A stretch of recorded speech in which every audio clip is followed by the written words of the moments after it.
Let me welcome everyone, and um, and please allow me the pleasure of introducing Isabelle Alfandary. It's great to welcome her back. We had Isabelle with us in Malta last fall, a wonderful seminar, and it's just great to have her again. And I'm very eager to hear some of the follow-up from the seminar. Isabelle, for those of you who haven't been exposed to her in any way, she works in the field of American literature and critical theory at the Sorbonne Nouvelle in Paris. She's published on monographs on Freud and also Derrida and Lacan. And if you look on our faculty pages, you'll see that bibliography. She's working in the intersections of philosophy, psychoanalysis, and literature. So she is very much our kind of scholar, pursuing the kinds of study that we value. So I won't push any farther. I did want to pause for 1 second to be sure that everyone knows that next week we are launching the new Institute for Music and Philosophy in London. And there will be 3 seminars, a seminar with Peter Zendi next week. I will do one with Robert Brewer Young and several guests that include Frank Ruda, Eddie Campbell, Heather Young, and also a fellow his family name escapes me. His name is Yang. He's a very, very prominent mathematician in London, and so we'll be trying to approach this question of what does it mean to bring together philosophy and music? What are the avenues that might open, but also what does this do to philosophy or music in such a discussion? So and then in this following week, Carlos Amorales will be presenting his work, and we'll have a couple people who are intimately familiar with it, who work in the field of critical theory. And we'll also have a visit from Sarmen Almond, who is she's a vocalist. She experiments with voice, and she'll hold a couple of workshops on that topic. So that is the upcoming. I want to be sure that everyone knows about this because I'm under the impression that not so many EGS people are aware. And so I take this moment, Isabelle, from your presentation to introduce that. What is really a very exciting development, and all of this will be available online for those who wish to join. Okay, so yes, Isabelle will speak on seduction today, I believe, and again, I'm delighted to welcome her back. And with that, let me pass the screen to you, Isabelle. Thank you so much, Chris, and thank you, Nemanja, for the introduction, also for the invitation.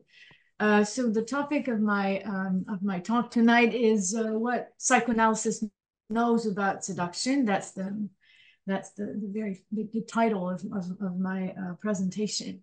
Let me maybe begin by briefly explaining the choice of subject for tonight's lecture. In the aftermath of the Me Too movement, it struck me that the term seduction was increasingly used pejoratively in sentences where it became synonymous with abuse or even with sexual assault. I also wondered why psychoanalysts didn't speak out more, why they didn't express themselves more on seduction, not on the substance of cases, of course, but on the problem itself raised by seduction from the clinical and theoretical knowledge of psychoanalysis.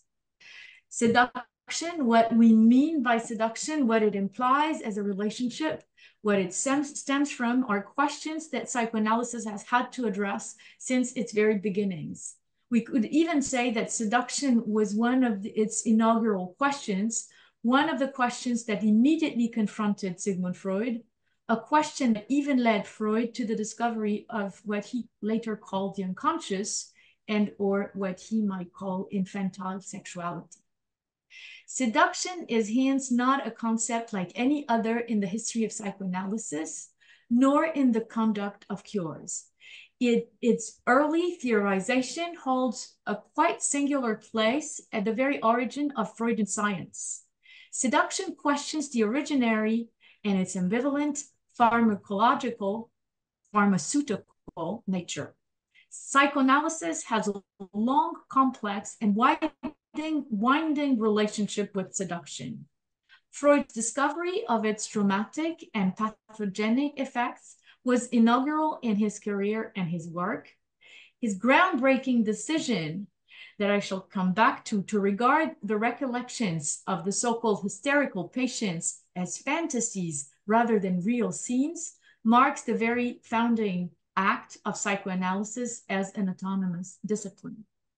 Seduction is not such a simple experience for the subject, even when it's a happy one, nor is it a simple notion to handle. Seduction can be understood as the best, the sweetest, even the most delicious of all experiences, as well as the most toxic, the most violent, the most trying one. It can even happen that an initially happy experience turns sour when it doesn't turn into a nightmare. How can we explain the double face of seduction is hence my question tonight. How can we explain the fact that this work covered such profoundly contradictory meanings and experiences? To try to answer this question, to try to formulate the problem that seduction poses and poses to us, to try to shed light on its ambivalent nature, I'd like to consider how seduction has manifested itself in the history of psychoanalysis and how certain psychoanalysts, such as Freud, have tended to comprehend it. What I'm going to try to circumscribe are the roots, the unconscious springs of seduction, in other words, its infantile origins. Seduction is one of the most universally shared human experiences, but also one of the most immediate and ancient, as psychoanalysis has discovered at its expense. I say at its expense because Anna O's first psychoanalytic treatment, a treatment based on the spoken word, a treatment designated by the very patient, Anna O, as a talking cure, gave rise to an unexpected event that proved very problematic for the continuation of the treatment.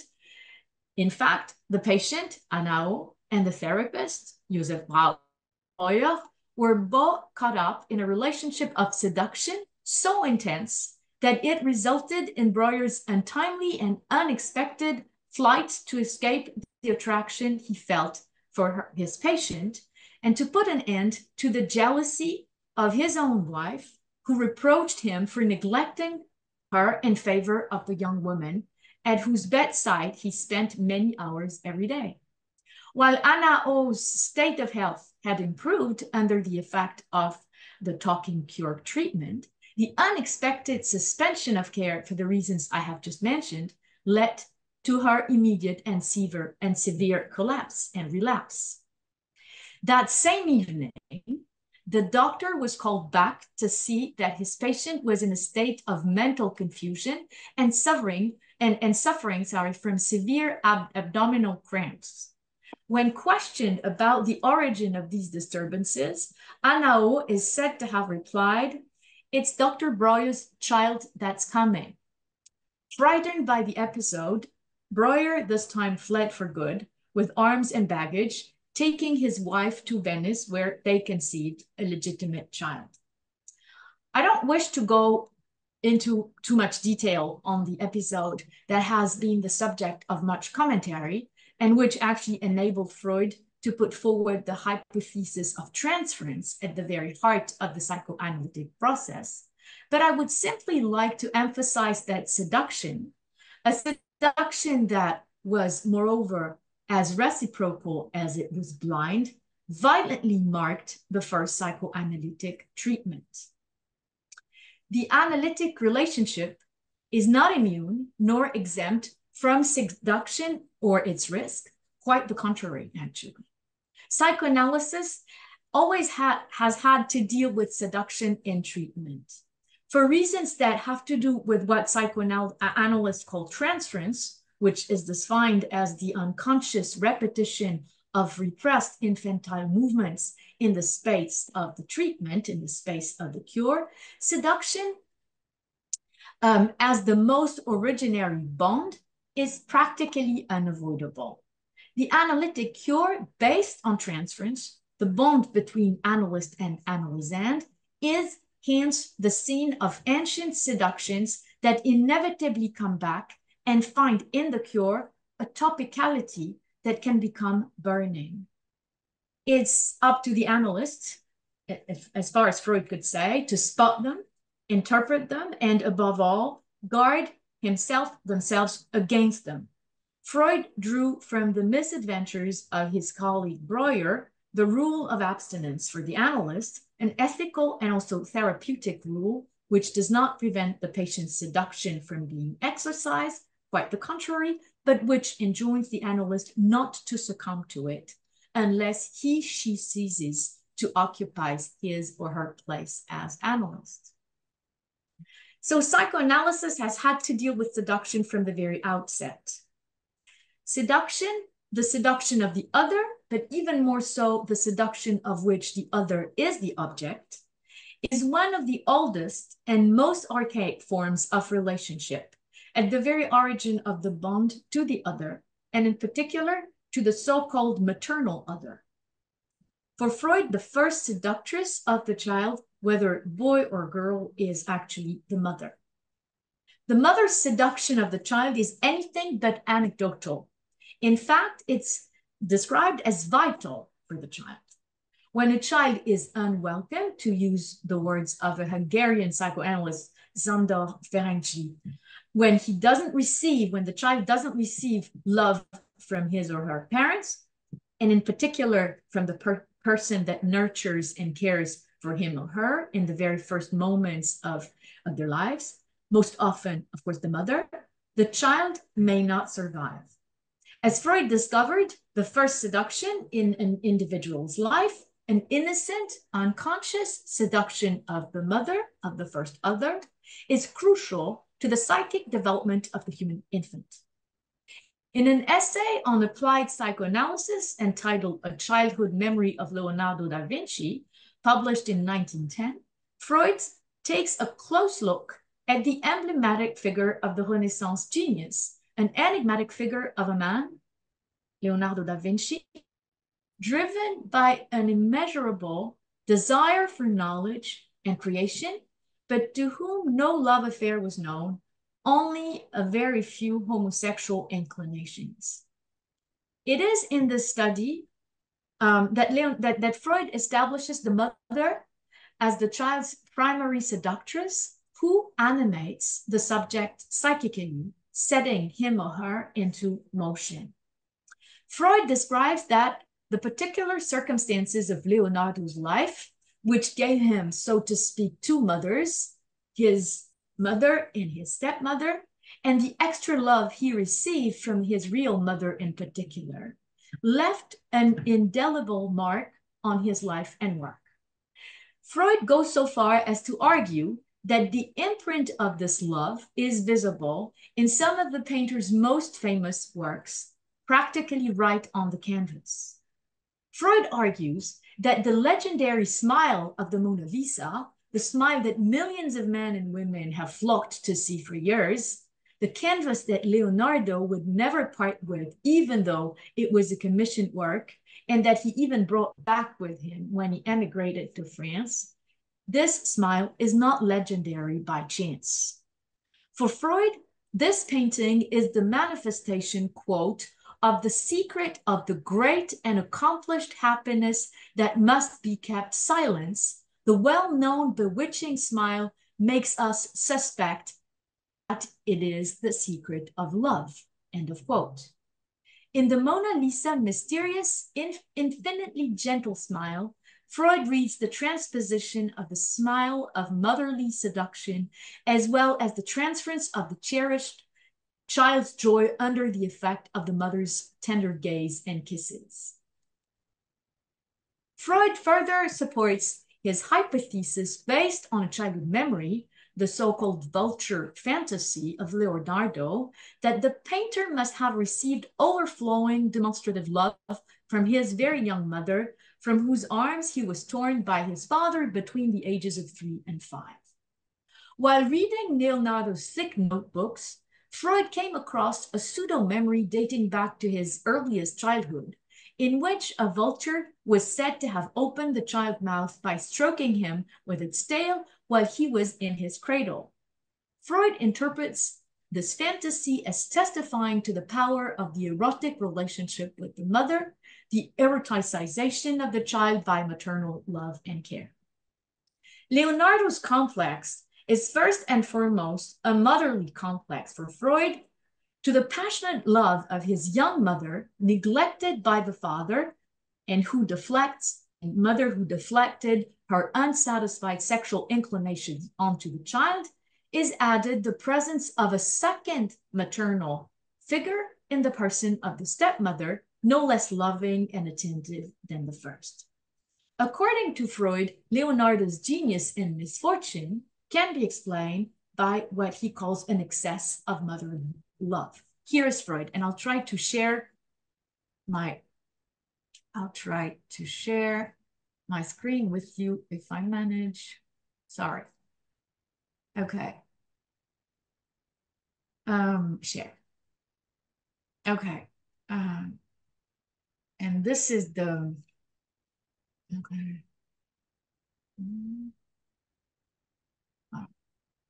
For her mother's tenderness was fatal, determining her fate and the hardships that awaited her.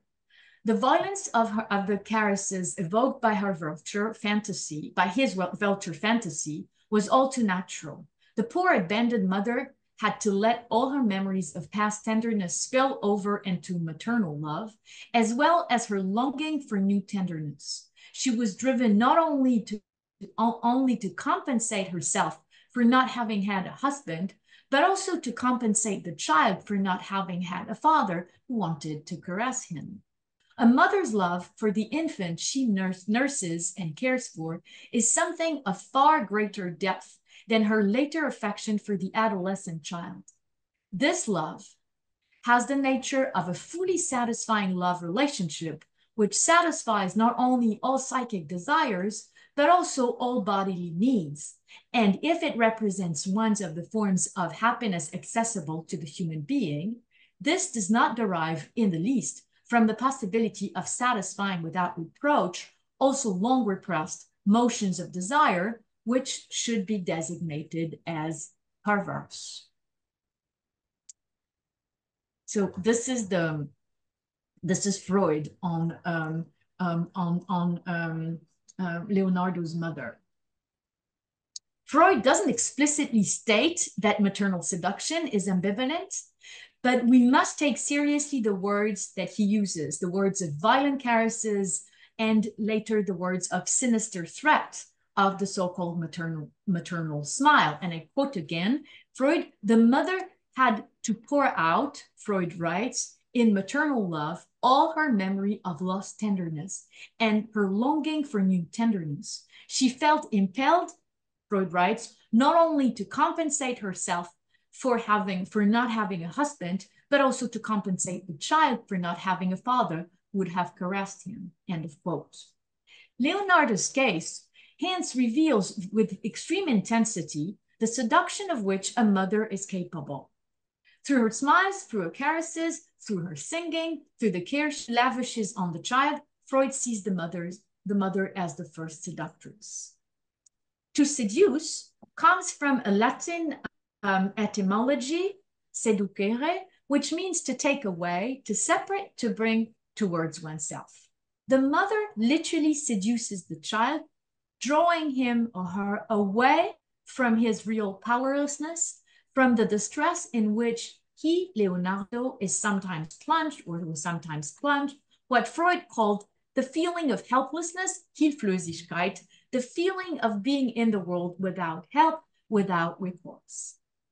Sándor Ferenczi goes even further in this direction without the intensity of attention and interest of the mother or the person who takes her place, the infant, Ferenczi says, risks returning to the nothingness from which the child came. The Hungarian psychoanalyst supports this hypothesis in very clear terms, deducing it from his own clinical experience and from Freudian theory in a very interesting article called The Unwelcome Child and the Death Drive, an article from 1929.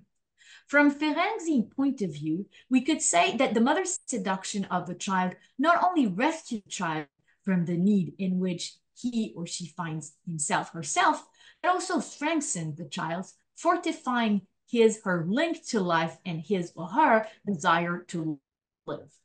By bringing the child to her, the mother literally pulls the child to the side of life. This is the meaning of the very first seduction, sometimes called in psychoanalysis primary or originary seduction, to be brought to life. What the mother activates through her care and tenderness is nothing less than the power of eros, a power that Freud has shown in Beyond the Pleasure Principle to be a binding power, a power at the service of increasing life. Seduction, psychoanalysis describes and discovers, is a vital factor in the infant's physiological and psychological development. Freud also calls it, in the Leonardo case, the primo motore, il primo motore. Through her generous and tender words, the mother awakened the child's libido, her drive for life, her libido, its drive for life, its libido, its sexual impulses that are essential to the infant's survival as well as to the child's future life. Vector and activator of the child's libido, the mother is in fact anything but guilty according to Freud. And this is Freud again. I'll try to share my screen again if I can. Okay. The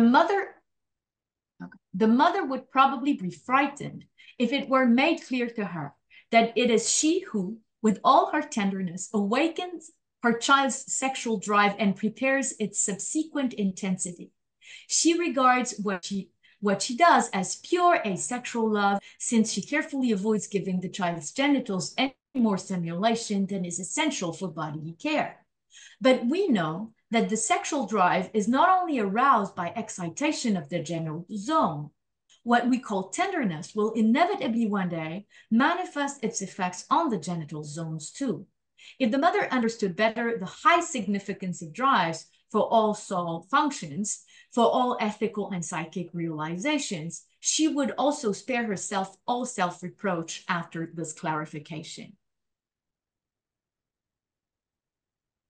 The mother's activity is a determining factor in the so-called infantile sexuality, even if it's not the only one.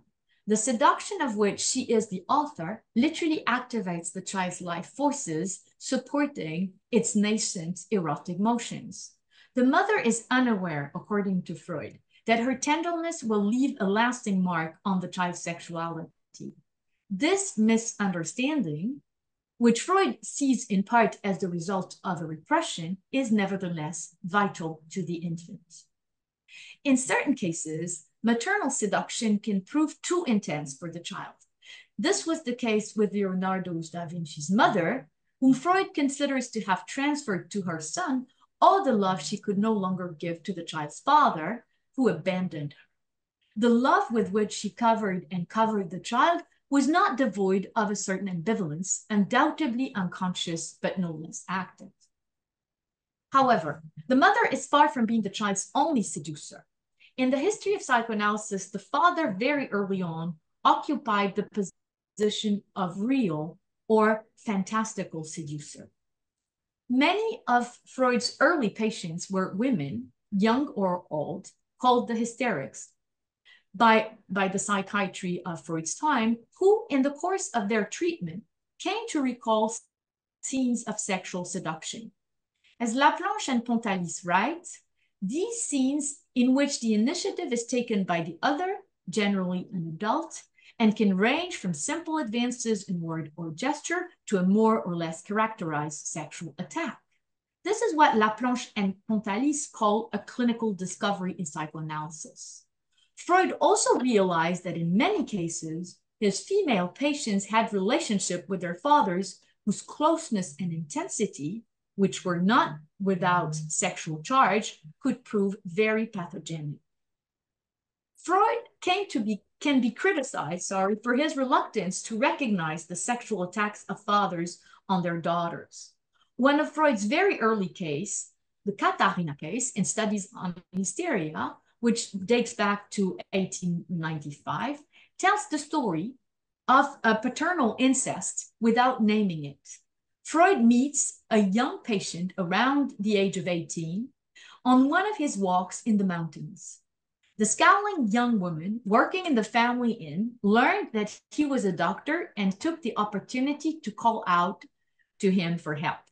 Katharina was suffering from a variety of impeding symptoms that quickly subsided, including a hallucination that gave Freud the key to the case's enigma.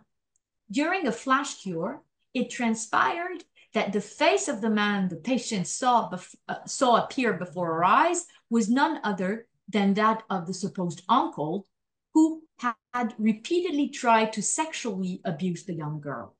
Freud referred to the uncle in the first edition of the book of 1895, even though he knew it was actually the father. It was only in 1924, during one of the book's reprints, that Freud revealed the name of the true and the function of the true perpetrator of the abuse of a girl who was only 12 or 13 years old. Why not reveal the identity of the perpetrator of the attacks on the teenager? No doubt, because incest is one of the most odious crimes, but also one of the most disturbing ones, in that it perversely challenges the prevailing order and the prevailing moral and social order, the law of the father, and the so-called patriarchy. An American essayist by the name of J.M. Mason has pointed out, however, that the Katharina case is an exception in the history of the psychiatry of Freud's time. It was the first time a case of paternal seduction was ever evoked to highlight its morbid and pathogenic consequences. Katharina's cure was a very unusual cure for more than a reason. It was a shorter one and a more effective one than the other cures carried out in Studies on Hysteria.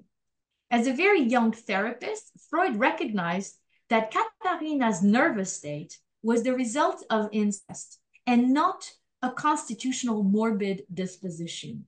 In other words, Katharina was not ill. She became ill, was made ill by the trauma of a real seduction, of a sexual abuse. In Katharina's story, sexual abuse is the cause of all of her hysterical symptoms. So we can wonder, did Freud seek to say the father figure here and elsewhere? Why this is undoubtedly the case, Freud's position is more complex and certainly more ambivalent than one might be tempted to think at first glance. In his private correspondence with Wilhelm Fliess, the same Freud doesn't hesitate to put forward a staggering biographical hypothesis, which he would belie later in October of 1897. In a letter dated February 8, 1897, Freud expressed his suspicion that his own father had sexually abused his brother and sisters, pointing to various hysterical symptoms that he related to sexual scenes imposed by the father on the children. He went so far as to write to his best friend, I quote, "Unfortunately, my father was one of these perverts and is responsible for my brother's hysteria, all symptoms of which are identifications, and those of several of my younger sisters. The frequency of these circumstances," Freud writes, "often leaves me wondering." Let me repeat this last sentence. The frequency of these circumstances often leaves me wondering, Freud writes. This attests to the fact that Freud had begun by positing the father's real guilt as the cause of many neuroses. The question of real abuse was the etiological hypothesis Freud had first put forward, only to abandon it. To begin with, Freud had considered the situation of real abuse to be sufficiently frequent to explain the onset of many neurotic disorders. Katharina is not the only victim of real abuse in Freud's work. Several other Freudian cases include elements of real trauma. The case of Emma in Project of a Scientific Psychology of 1895 is another no less remarkable example. In this famous case, the actual abuse is not committed by the father, but by an adult man, a grocer whom the child meets in a store. When she comes to see Freud, Emma suffers in particular from not being able to enter a store alone.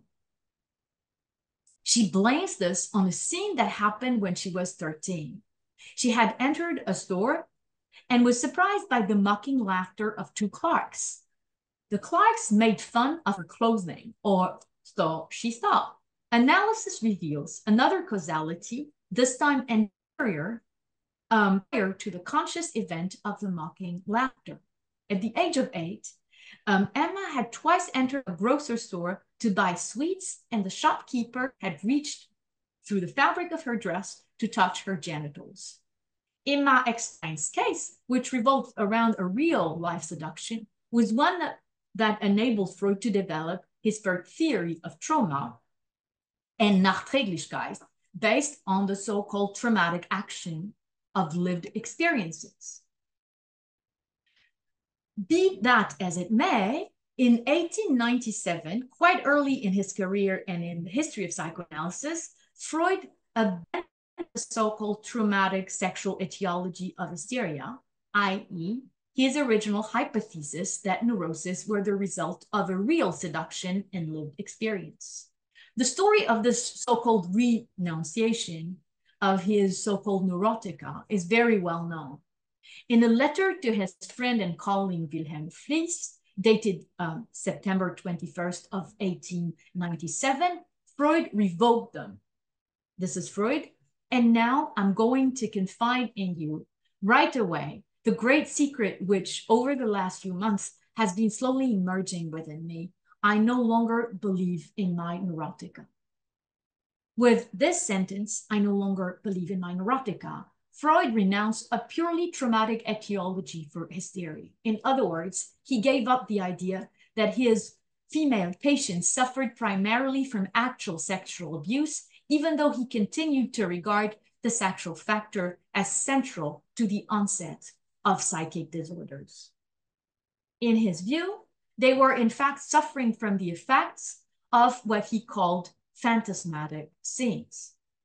Freud does not say that hysterical symptoms and suffering cannot be the result of a proven external attack, but he no longer regarded this factor as predominant. Now, why did Freud abandon his theory of seduction? Freud gave several reasons, one of which was that, quote, there is no sign of reality in the unconscious, so that one cannot differentiate truth from fiction invested with affect, end of quote. Without denying the possibility of real sexual abuse of children by the father or any other adult, Freud then considered it to be the exception rather than the statistical norm. Since it's impossible, according to Freud, to distinguish in the unconscious register, and I'm making this point because Freud doesn't deny the existence, again, of real attacks that can be established, but from the impossibility to distinguish in the unconscious register between real seduction and phantasmatic seduction, Freud chose to consider phantasmatic seduction as the most frequent.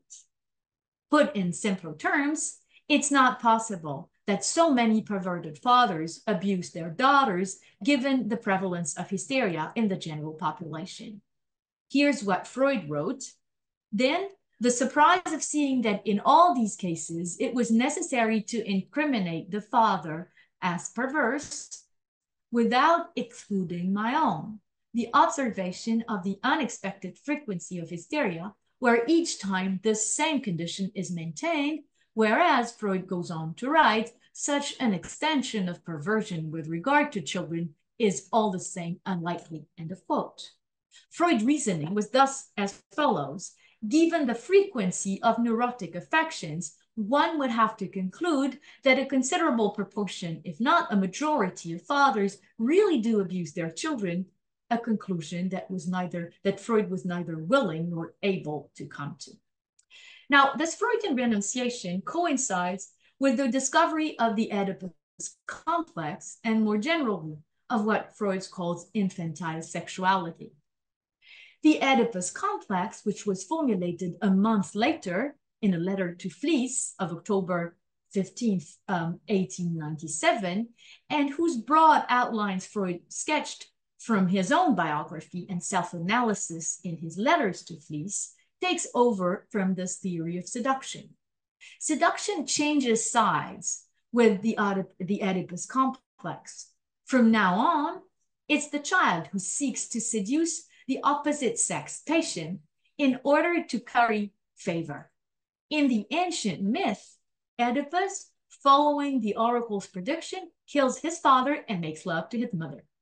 From now on, it's the child who, through the games and words, provokes each of his or her parents into distinct scenes of seduction, scenes of love, or scenes of rivalry, but one linked to the other. Father and mother become characters in a drama. Their respective positions now depend on the place assigned to them by the child in a triangle that Freud considers to structure infantile psychic life. The Oedipus complex hence turns stories of seduction by the adult, and in particular by the father, into attempts and fantasies of seduction by the child toward one of his parents. I should point out that Oedipus is not only, of course, a boy's experience. In the feminine Oedipus, the girl is in love with her father and an admiring rival of her mother. In the Oedipal drama that Freud put forward as a substitute for the theory of seduction, the relations of seduction are reversed. The active seduction of the child by the parents, envisaged in the previous model, is now succeeded by the passive seduction of the parent. It is now the child who seeks to draw the father into his or her game, whether it's the girl who tries to take the mother's place with him, or the boy who, in his rivalry, tried to win his recognition. The Latin root of the verb seducere that I earlier mentioned corresponds precisely to the approach taken by the child caught up in the Oedipus complex, a child who strives to set apart, to draw the beloved parent to himself or herself, to separate the couple of parents so as to be able to literally take one of the places.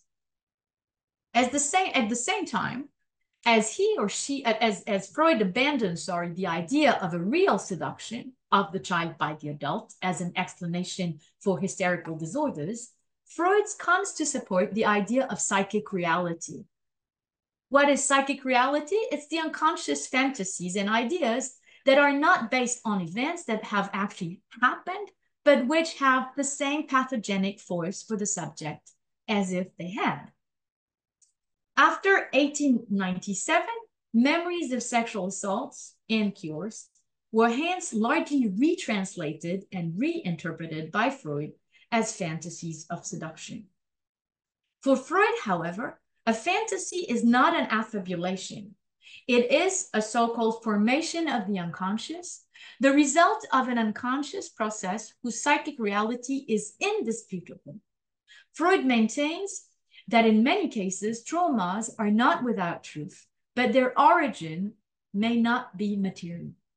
The renunciation of the theory of seduction undoubtedly marked a turning point in the history of psychoanalysis, as many commentators have pointed out, not only by relegating real trauma to the background of fantasy, but also by making psychic reality no less real for the subject than material reality. Does this mean that Freud questions the word of those who claim to be the victims of abusive seduction? I don't think so. Firstly, because Freud does not at all rule out the tragic possibility of such abuse, nor its actual existence. For Freud, a sexual crime is a crime of unspeakable gravity that obviously deserves to be punished. Freud even says somewhere that psychoanalysis is not for criminals. In saying this, he makes it clear that psychoanalysis is in no way seeks to justify, let alone exonerate, the perpetrators of any kind of crime, including sexual crime. Freud does not question the word of his patient, quite the opposite, in fact. Psychoanalysis works solely with the subject's word. What Freud calls psychic reality is no less real, decisive, or expected than material reality. The scenes of seduction witnessed by the so-called hysterics were taken very seriously in the conduct of cures. Freud's use of the term fantasy to describe these scenes is not at all synonymous with lying. A fantasy for Freud is in no way depreciatory, nor is it a matter of moral judgment or condemnation. For the analyst, on the contrary, fantasy is a mark of deep psychic work, a response, if need be, to a seduction that necessarily has a cause in the subject's history and that it's up to the cure to explore. Finally, it should be noted that for Freud, the psychic effect resulting from a real seduction or an imaginary scene are the same for the subject, and that it can be, of course, they can be violent and extremely serious. Now, on the question of whether or not abusive and material seductions are frequent, some of Freud's contemporary analysts and followers have tended to disagree with him. And this is particularly true of one of his most brilliant and beloved disciple, Sándor Ferenczi, who in a very famous lecture delivered in 1929, shortly before his death, a lecture entitled Confusion of Tone Between the Adults and the Child, parted company with his master on a point that is by no means a detail. Ferenczi, in this famous lecture, re-evaluates the part played by actual trauma in the onset of certain nervous disorders in patients. He implicitly contradicts Freud when he says, and I'll try to share my screen again for this very important quote, actually.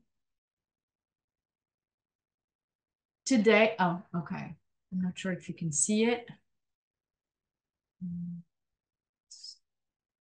Today, Ferenczi writes, I'm tempted to once again to attach greater importance alongside the Oedipus complex of children to the incestuous tendency of adults, repressed and masquerading as tenderness. But the child is just as frightened if his genital sensations are forced prematurely for what the child really desires, even where sexual matters are concerned, is only play and tenderness, not the violent manifestation of passion. Okay.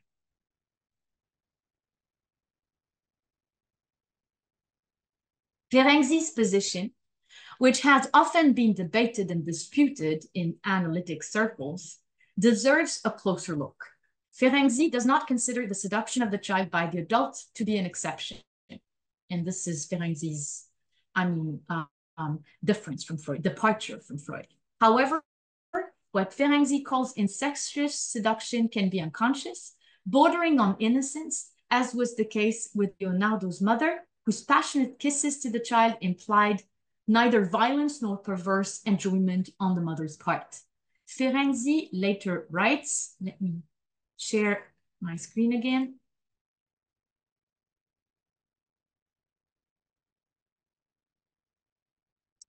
Incestuous seduction usually occurs in the following way. An adult and a child love each other, and the child has playful fantasies, such as playing a maternal role for the adult. This play may take an erotic form, but it always remains at the level of tenderness. The same cannot be said of adults with psychopathological predispositions, especially if their equilibrium or evening control has been disrupted by some misfortune, such as the use of narcotics or toxic substances. They confuse children's games with the desires of a sexually mature person and allow themselves to be drawn into sexual acts without thinking of the consequences.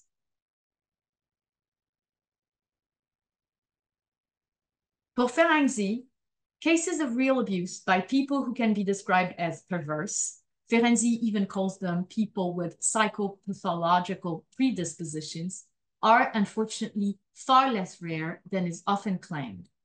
In his 1929 lecture, Ferenczi analyzes in detail the devastating consequences of such abuse on the child.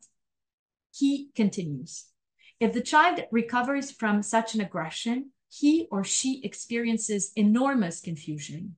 In fact, he or she is always already divided, both innocent and guilty, and his or her trust in the testimony of his or her own senses is shattered. End of quote. To cope with the unbearable violence to which the child has been subjected, according to Ferenczi, the child tends to identify himself, herself, with his aggressor. To survive the aggression, he or she must introject the aggressor, who is often someone close to the child, says Ferenczi, making him or her disappear as a hurtful, unbearable external reality, becoming the subject of the aggression to which he or she has been subjected. Introjection, which is very similar to incorporation, is a very costly defense mechanism for the child, Ferenczi understands. As a result, the child is prey to intense feelings of guilt. He has taken upon himself, she has taken upon herself, as the saying goes, taken into himself or herself, for himself or herself, the guilt linked to the act that falls to the adult aggressor. The attack on him or her becomes an act in which he, she seems to have taken part, which deserves punishment. Aggression and guilt spread as if by contagion.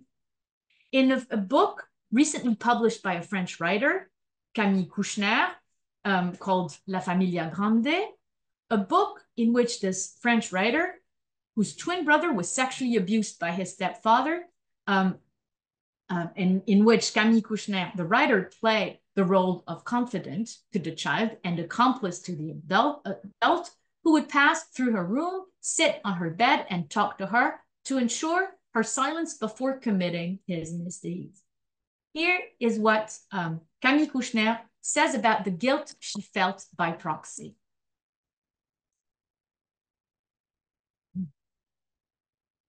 Oh, okay, sorry. Let me just share my screen.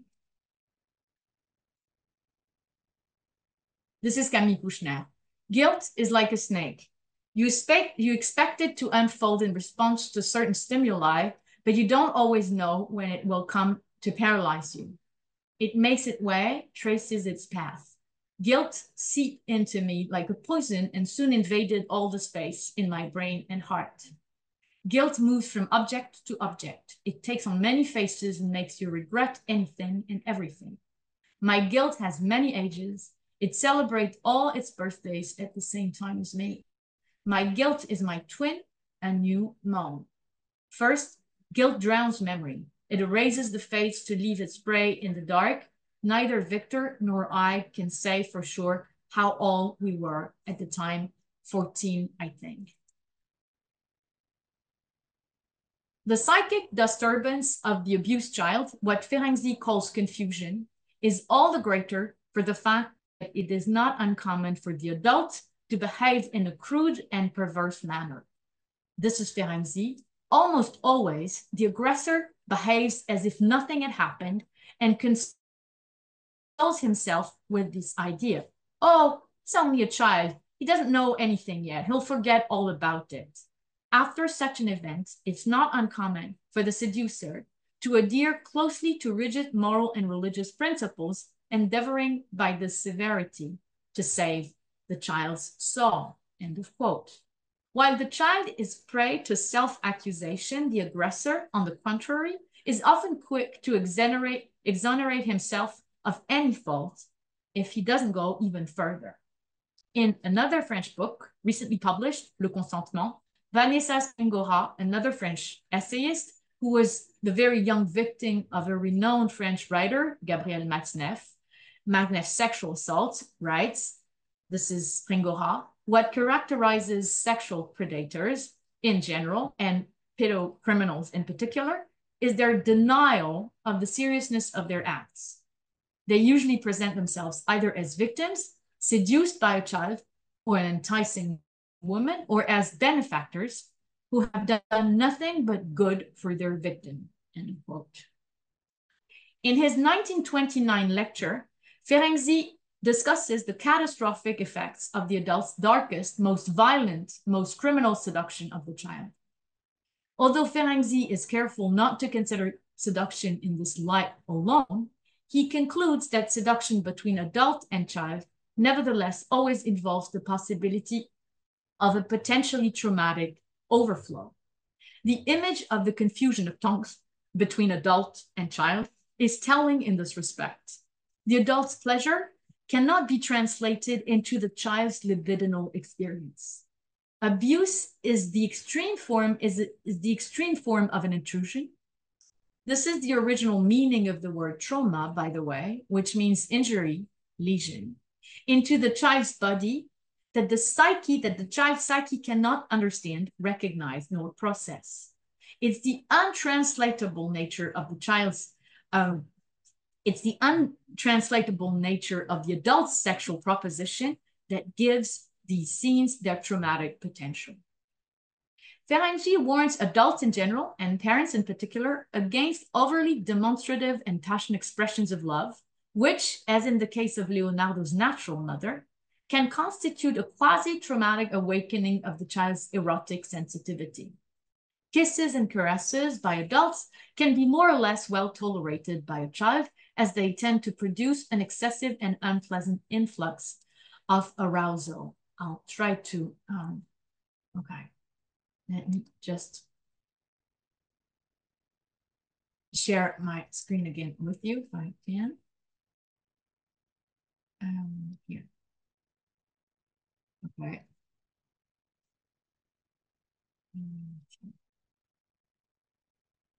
The fact that there is such a thing as infantile sexuality obviously remains intangible, but much of what appears passionate in infantile sexuality could be secondary consequence of passionate violence on the part of adults, imposed on children against their will, implanted as it were artificially into children. Even overly violent displays of non-genital tenderness, such as passionate kisses and fiery embraces, actually affect the child in an unpleasant way. Children want nothing more than to be treated gently and tenderly. Their gestures and expressive movements are tender, and when this is not the case, something is already wrong. The question is, how much of the child's unwavering love for his mother and how much of the boy's murderous desires against his rival father would develop purely spontaneously, even without the early implantation of passionate adult eroticism and genitality. In other words, how much of the Oedipus complex is truly inherited and how much is passed on from one generation to the next by way of tradition. Ferenczi thus insists on the potentially traumatic nature of all seduction. He doesn't simply go back over the abandonment of the early Freudian theory of seduction, the real seduction that Freud had considered to be the cause of various disorders and symptoms. Based on his own clinical experience and the patients he listened to, Ferenczi made two propositions. Firstly, that real abuse of children is, alas, far more frequent than Freud was able or willing to believe or to say. And secondly, that a certain amount of real seduction is involved in the child's psychic development. It goes without saying that Ferenczi had no intention whatsoever of criminalizing or even blaming loving parents. Yet, Ferenczi addressed the question to Freud at the end of the above quotation, which cannot have failed to irritate its addressee. And I'm reading it again. How much of what comes under the heading of the child's unfailing love for the mother, even without early implantation of passional adult eroticism and genitality, that is, how much of the Oedipus complex is really inherited and how much is transmitted from one generation to the next by way of tradition. In other words, what part of real seduction, by which he means unconscious and in many ways innocent seduction, of the adult play in the child's psychic, and libidinal development. Needless to say, Freud bitterly reacted to this very hard critique of the so-called Oedipus complex, which for Ferenczi does not develop out of the blue. A French psychoanalyst was challenged by the very same question 50 years later and explored it from top to bottom. The name of this French psychoanalyst is Jean Laplanche. Laplanche criticizes Freud for abandoning the theory of seduction as an explanation for psychoneurosis. Why this criticism? Because Laplanche believes that Freud is mistaken when he maintains that the libidinal development of the child follows a progressive development of the life drives from autoeroticism to the object. What Laplanche rejects as fable is the hypothesis of primal states, untouched by any experience, virtually innate. Laplanche points out that Freud established as early as 1905 that the sexual drive comes from the maternal breast, an object located outside the body. For Laplanche, infantile sexuality is not a process that proceeds from the simple to the complex, from the autoerotic ego to the external object. Even in what psychoanalysts call autoeroticism or primary narcissism, where the baby takes himself or herself for her own object of pleasure, infantile sexuality for Laplanche is inseparable from the relationship to the other, the adult, and therefore inseparable from seduction. Seduction for Laplanche is neither an accessory nor an accident in psychoanalytic theory. It plays a decisive role in an individual's psychic life. Laplanche goes so far as to make seduction the key concept of psychoanalysis. And this is what Laplanche says. Seduction is not a contingent, pathological, even if it can be, episodic relationship.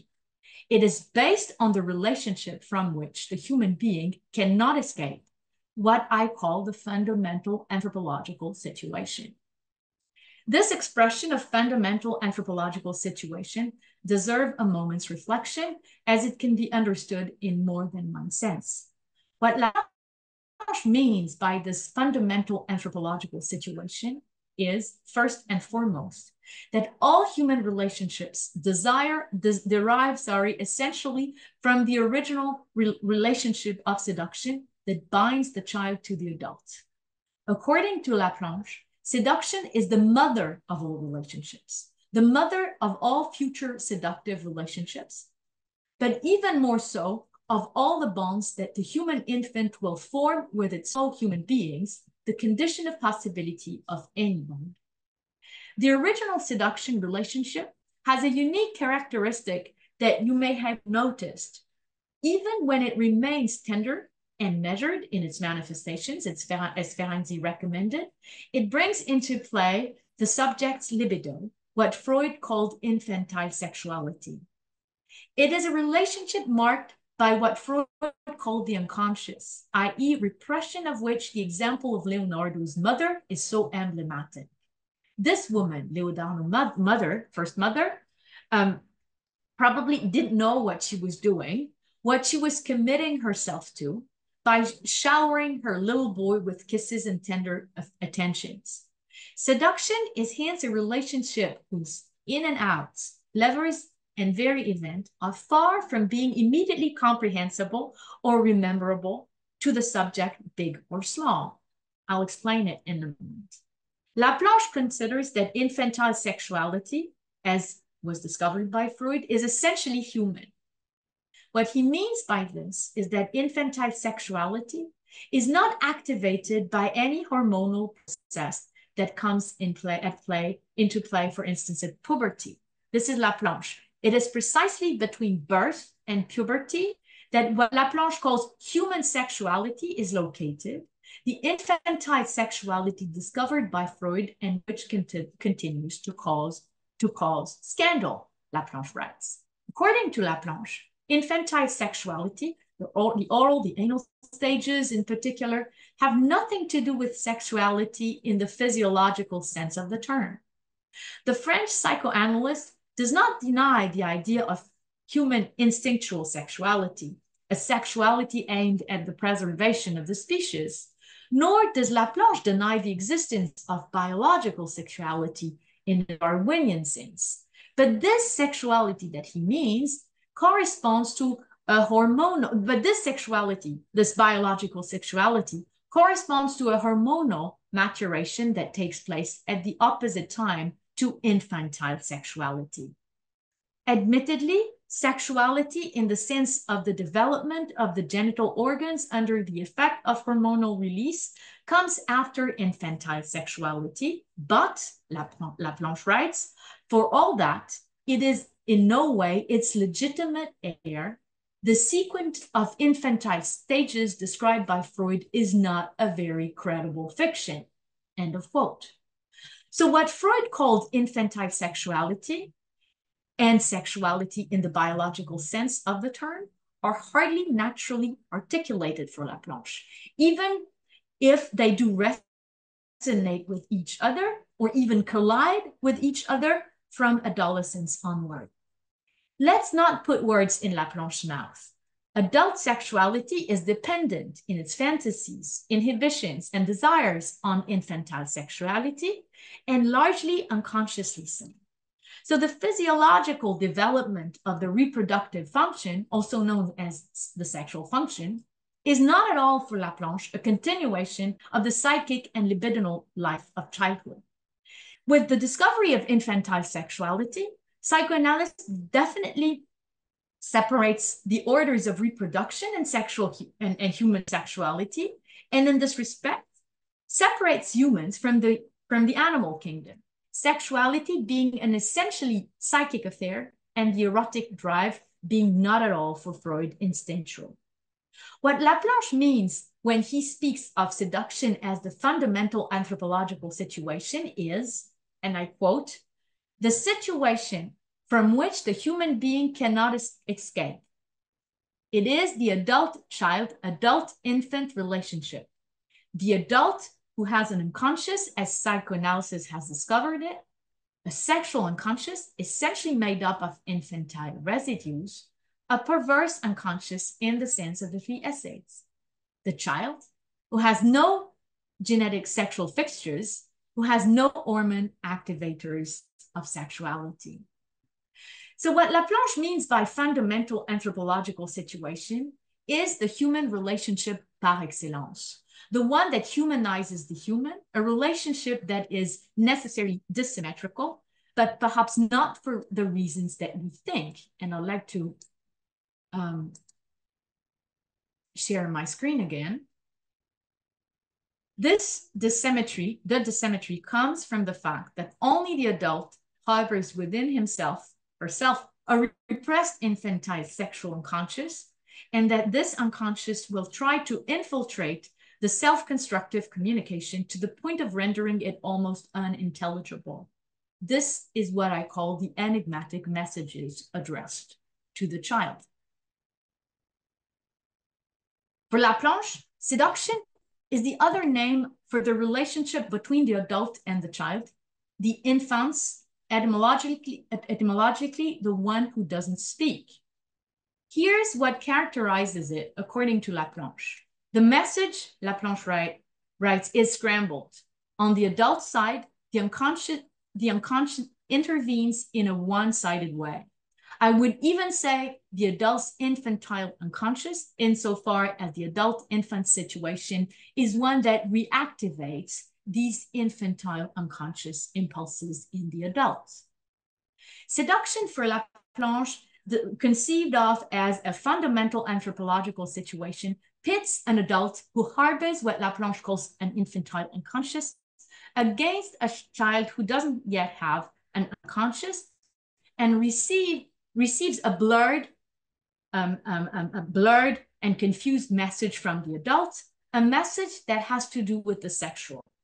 So at the heart of seduction is a scrambled, unconscious message circulating between adult and child, both for the one sending it, the adult, for the one receiving it, the child. It's scrambled for each of the two.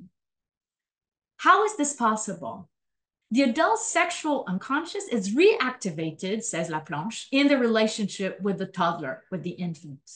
These messages are, therefore, Laplanche writes, enigmatic, both for the adult sender and for the receiver, the infants.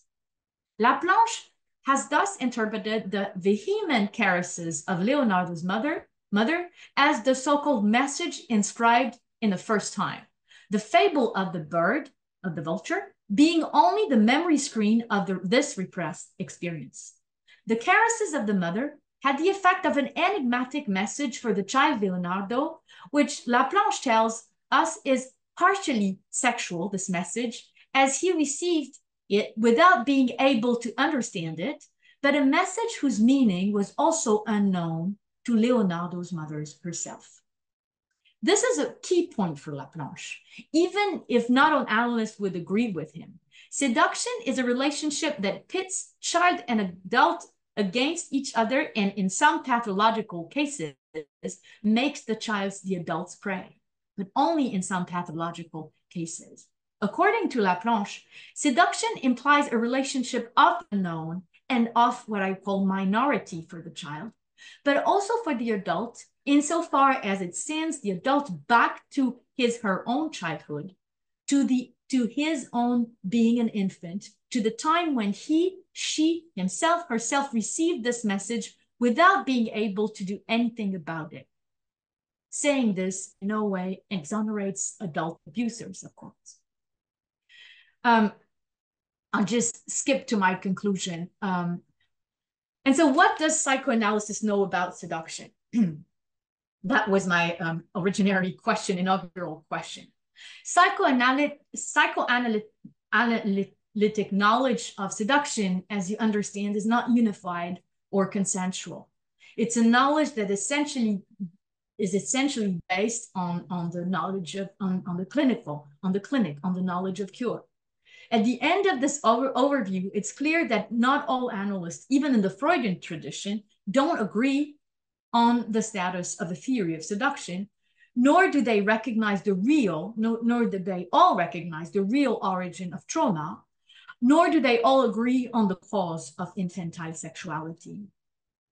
What I think psychoanalysis teaches us is that seduction has a traumatic element, even in the most tender of cases.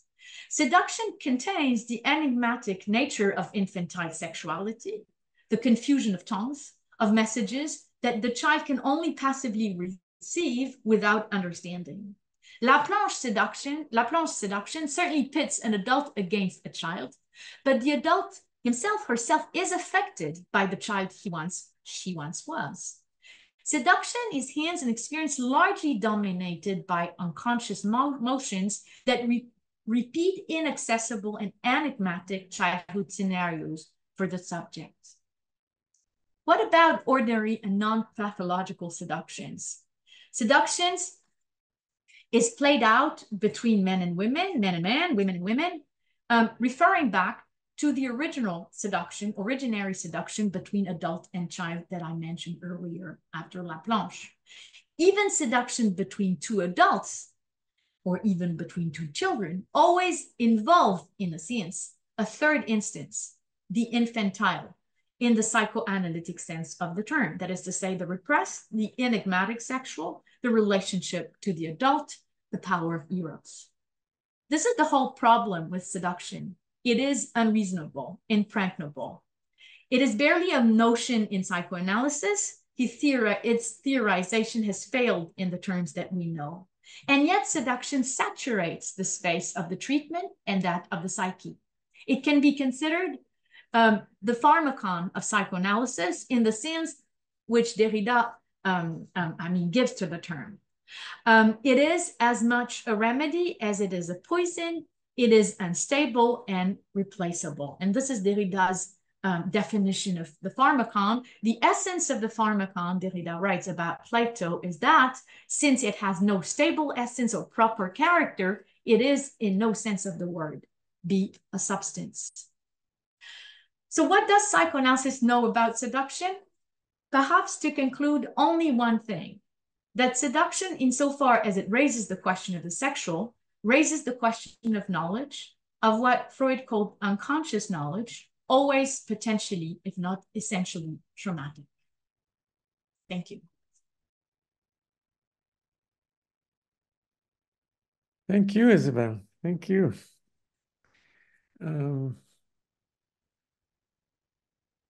I was just making a note myself, bringing me to jumping in. There must be questions or questions forming in our audience, and we can take a few of these. Does anyone have an immediate question for Isabelle?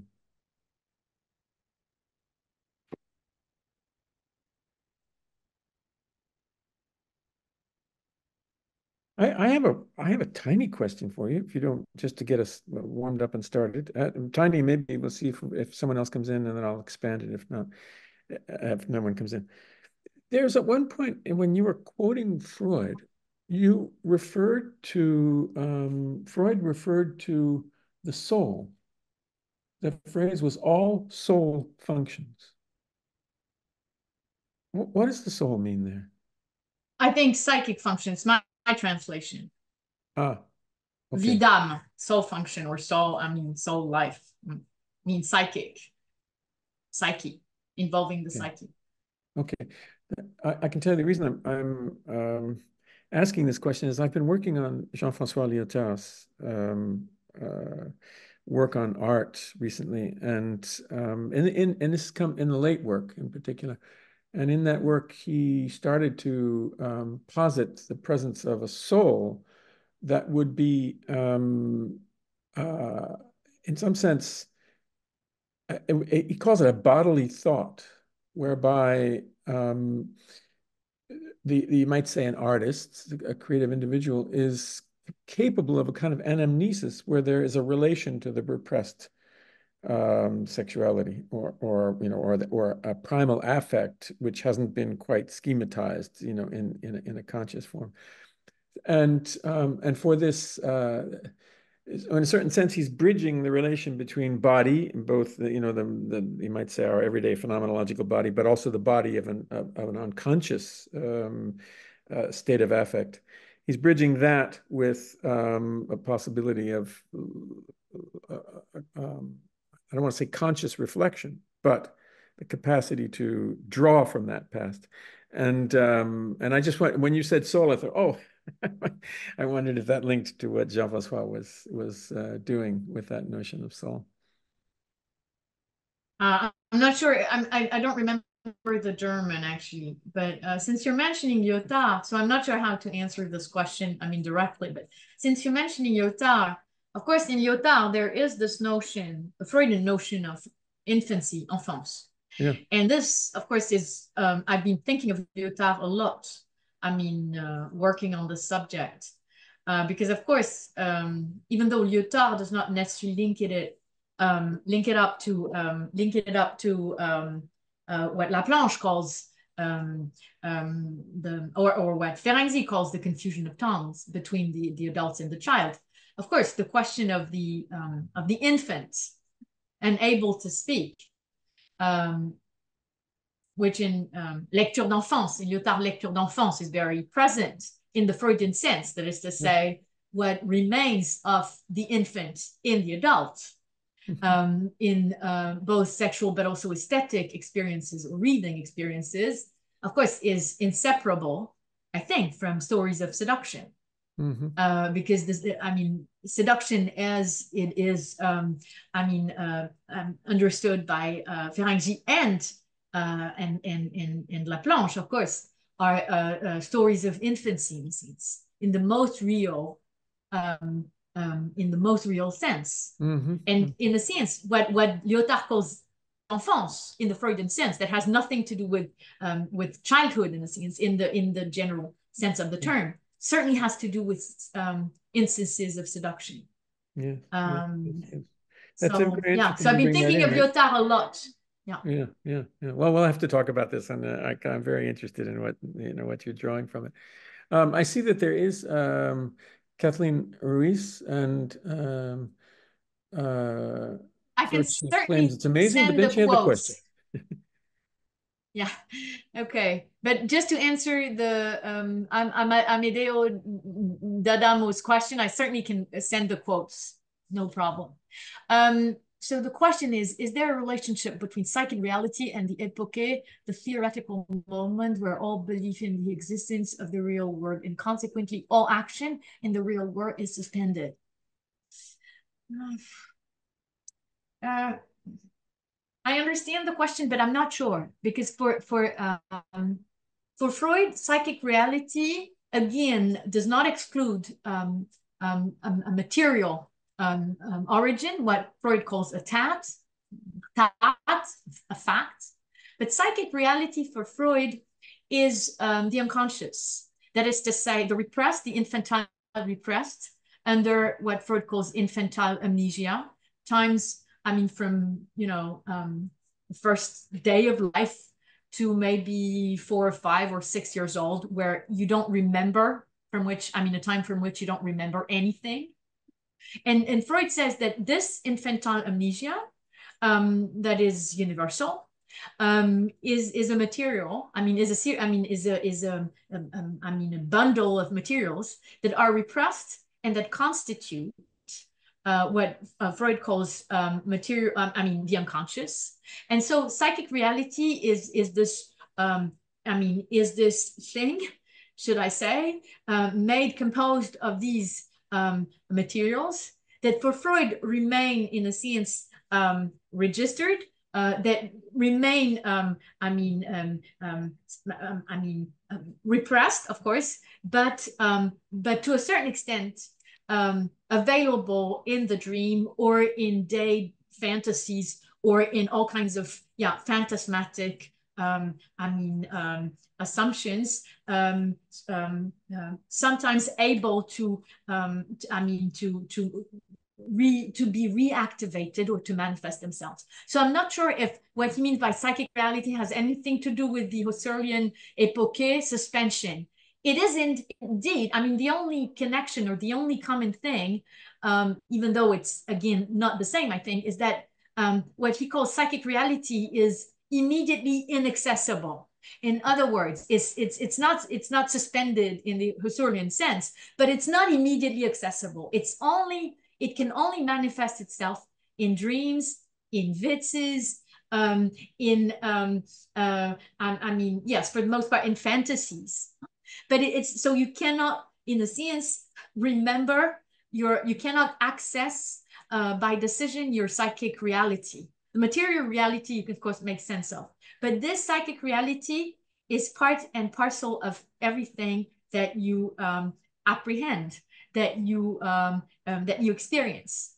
So it's a backdrop, if you like, that is not itself immediately accessible, but that determines all kinds of thoughts, ideas, and experiences. I'm not sure if this answers the question. And so there is another question. Kierkegaard's Diary of a Seducer seems to propose that the seducer's attitude reduces relationship to repetition and that the seducer is thus incapable of love. How would this relate to Laplanche's position? That's a difficult question. I'm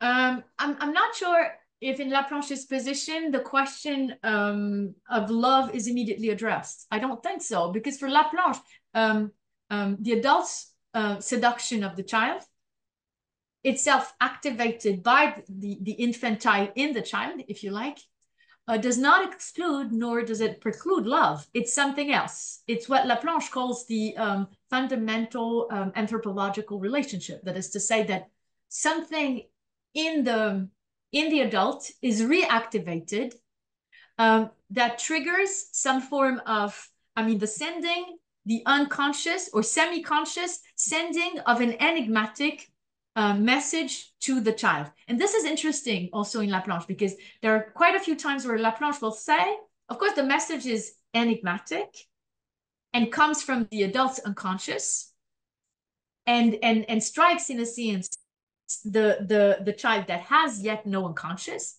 But Laplanche says these enigmatic messages, the adults, these enigmatic messages are only semi-unconscious. They're not totally unconscious. In other words, there are lots of situations where the adult, even non-neurotic, non-pathological and perverse adults, will say things to the child without realizing exactly what she is doing, or why she is saying or he is saying the things that he's saying, or manifesting the things that they're manifesting.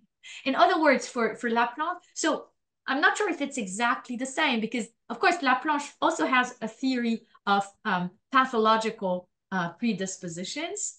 And I think in the case of in the Kierkegaard's case, there is little it is very clear that that the seducer in Kierkegaard's is very much of a pathological seducer. There is no question, I guess. And and Laplanche also questions what he calls sexual crimes and pathological predispositions. But this is a different theory. For Laplanche, in ordinary seductions, in the adult-child ordinary exchanges, there is this, there is always the possibility for the adult to be triggered into the manifestation of signs, not necessarily verbal expression, but also gestures of signs that will carry out to the child an enigmatic, sexually charged message that neither the adult nor the child immediately understand. So I'm not sure how the Kierkegaard's diary of a seducer relate to Laplanche, because in the case of the seducer, of course, the seducer has a plan, right? It's true that his victim, the young woman, falls prey to him, but the seducer has a very distinct plan, right? To have the young woman renounce her love for him. That's the sadistic, perverse plan, right? So I'm not sure how to relate this. Sorry, I'm not sure. HD, if you would want to further, explain why you had, why you thought of Laplanche's positions with, in relation to Kierkegaard's Diary of a Seducer.